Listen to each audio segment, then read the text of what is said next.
Average رکھیے آپ اس کو کھانے کو, میڈیم رکھیے, بہت زیادہ نہیں بہت کم نہیں, کفایت کے ساتھ کھانا رکھیے. زیادہ ہوگا تو خراب ہونے کا ڈر, اور کم ہوگا تو پھر انسان کو یہ ڈر ہوتا ہے کہ یار کھانا ہے نہیں ہے دعوت کے اندر, کم تو نہیں پڑ گیا. دونوں چیزوں کا خیال رکھیں. اسی طرح چھٹی چیز جو خیال رکھیں گے وہ یہ, جب کسی کے پاس مہمان بن کر جائے تو 3 دن سے زیادہ رہنے کی کوشش نہ کریں. میں مہمان بن کے کسی گھر گیا تو 3 دن سے زیادہ نہ رہے, سوائے اس کے کہ میزبان آپ کو فورس کر رہا ہے. نہیں, رکیے نا آپ. اگر وہ مجبور کرے تو رکنا ہے تو آپ رک سکتے ہیں, ٹھیک ہے, رک سکتے ہیں. اور جب بھی آپ کو جانا ہو تو اجازت لے کے جانا پڑے گا آپ کو, اس لیے کہ جب ہم کسی گھر مہمان جاتے ہیں تو ظاہر سی بات ہے اس کی اجازت کے بغیر ہم وہ چھوڑ نہیں سکتے وہ گھر, اس کو بولنا پڑے گا میں جا رہا ہوں.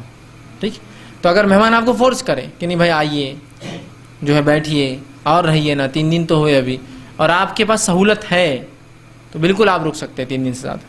وہ آپ کا اپنا آپشن ہے, وہ آپ کی اپنی مرضی, لیکن اپنی طرف سے مت رکیے. اس لیے کہ 3 دن سے زیادہ رکنا درست نہیں, اس لیے کہ 3 دن کسی کی مہمان نوازی ہے تو اسے ایک طرح سے اللہ کے سو انڈیکیٹ کر رہے ہیں کسی گھر پہ 3 دن زیادہ مت رہو جا کر مہمان بن گئے, اس لیے کہ اب تکلیف ہوں گی اس کو.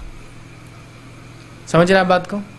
تو اگر وہ اصرار کرتا ہے اور آپ رکنا چاہتے ہیں تو آپ رک سکتے ہیں, اس کی اجازت سے جائیں گے. اور اگر 3 دن زیادہ آپ کو رکنا اور آپ کی مجبوری ہے تو کیا کریں گے پھر آپ؟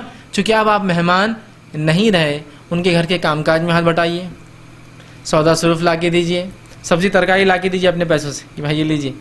ظاہر سی بات ہے وہ تو آپ سے قبول نہیں کریں گے آپ کھانا لا کے اس کو کھلائے. کچھ لا کے مدد کر سکتے ہیں نا آپ جو بھی, تو ان کے لیے پھر اب آپ کو کام کرنا پڑے گا. یہ نہیں کہ 3 دن زیادہ آپ رہ رہے اور پھر بھی مہمان بنے ہوئے.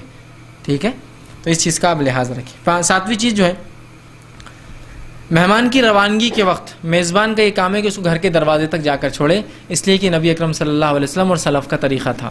جب مہمان آپ کے گھر آتا تو آپ دروازے تک چھوڑتے. بہرحال آپ کے گھر ایک روم کے ہی تھے, لیکن اس سے بڑے بھی جن صحابہ کے گھر تھے تو وہ گھر کے دروازے تک چھوڑنے جاتے. اس سے مہمان کی توقیر اور عزت ہوتی.